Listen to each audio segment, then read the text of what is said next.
Alright, so start menu, as it will be now. As you can see in this new start menu, we had up to bag, but now we have Pokemon, alright? I'm not going into that section right now because there's two aspectable ways that you can see the Pokemon section. So we will get to that. But what ends up happening is this. Once you get your starter, and if you get excited and you get antsy to go have fun with it, this is what ends up happening. As it will be when we get the starters. Instead, once we get our starters and he chooses his starters, he turns around right next to me and then he looks at me and he says, let's check out our Pokemon. You know what I mean? We can cancel out the wait step part of me walking away. Unless developers really want it to be like that and, start walking away and about to leave and, the professor somehow doesn't say nothing. That's what makes it confusing, so, boom. But, yeah, here we go. So, come on, I'll take you on, he says, when we go down the steps and down to the battle arena. That's on the lower level. So now it makes sense. Now the battle arena is there because we have a battle in the Pokemon lab. Why would we have a Pokemon battle that's alive in action mode in a small lab, knocking everything down? So of course, he sends out Squirtle. And I send out Blast. And of course, the professor is in the background with his assistants. And of course, how it be is he's on the top bunk and everything, okay? And then, before I even get into the depth of going even further, before everything happens and the concept of the battle ends up happening, this ends up happening, okay? Like it was, because I got excited and I started it and loaded it for the new beginners of the game, give you something to actually watch that's in depth of battle, so you can enjoy the other side of the game besides the walking around boring part. But what ends up happening is Taz is like, come on, I'll take you on. Of course, one of the assistants is like walking by and he's like, what's going on, Professor? And the professor's like, Taz, it's definitely saying like they're about to have a battle.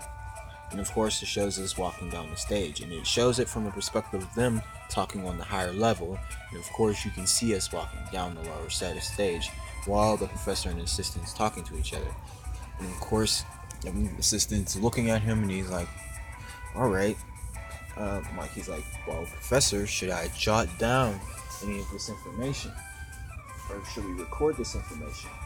And then the professor's like, yes, that's a splendid and ideal idea. If you can, give me my trusted Pokédex. And of course, he gets his Pokédex. Okay? Now the thing is, he gets this Pokédex, but the cool part and the aspectful part is, it's a green Pokédex. Okay? This thing makes it interesting. This one Pokédex is a green Pokédex. Alright? So it kind of catches, knowing Pokemon trainers' attention. Because they're like, green Pokédex? You know what I mean? Like, whoa, wait, what's going on? So he gets the Pokédex and he shows them and he clicks onto the Pokemon, Pokédex feature. And, clicks into the camera, shows him doing his hand movements on it, or it shows his face, like from a back view, a little back view or anything. Then it just goes into Pokemon Pokédex video feature. So then it's like, and then it just shows it. Then it shows us from the distance at the bottom and everything. Now the cool part and cool concept is of it being Pokédex feature is that somehow, if it could be cool, it'd be that something like it, like there was like something that flies around. It'd be kind of cool if it could, but it's holographic. And it just, and if they can do it, it would be kind of cool, but it'd be like off of that concept. If not, then Pokédex feature won't be included in this section. But because, and why I'm explaining this is because I want it to be on multiple visual aspects. You see how the visual aspect of it is showing it from Blast's perspective, which is great, but I wanted to also show in the movie theater and all that stuff, showing it from Squirtle's perspective. So show it from Charmander and Squirtle's perspective, okay? But in the beginning, of course, if it does, then you can pull that off and all that. I send out Blast and all that, and of course he times it when he sends out the Pokédex. He starts it up. If it does the holographic thing, it shows us, getting ready and coming down to the bottom of the steps, stepping on the battlefield together, and then we're just like, "Are you ready?" You mean blah blah blah. He's like, "Yeah, come on, take me on." You know what I mean? Says a special sentence and all that. You know what I mean? Come on, I'll take you on. Da da da. And then, of course, you have to add into the conceptable feature that, Taz secretly says, "This is the Pokemon lab. Like, this is, that we're at the Pokemon lab. This is my grandfather's lab. My grandfather and assistants helped build this lab. So, of course, this is one of my second homes. So you're going down for this." So, of course, in this instance, it just spices it up, and he says, "Go Squirtle." Since I'm Squirtle, I'm like, "Go Charmander." You know what I mean? Well, I say, "Go Blast," of course. Go Blast. And then, of course, this is when the instance happens. The professor's like, "Oh, for Pete's sake, so pushy as always." Now, as I want to say, as it will be, it will have, hopefully, an angle view if it's shown from down here on the aspect of Squirtle and all them. Like, hopefully the Pokédex, when it goes in the camera mode, like a little pin or something flies out, and then it goes into drone mode, and then it just like flies. You know what I mean? It's like a drone. You know what I mean? But the professor's actually cool enough to actually create and develop it enough. And assistants they're smart, but they're goofy. They say goofy things and goofy instances happen, as I will explain further and let it be known.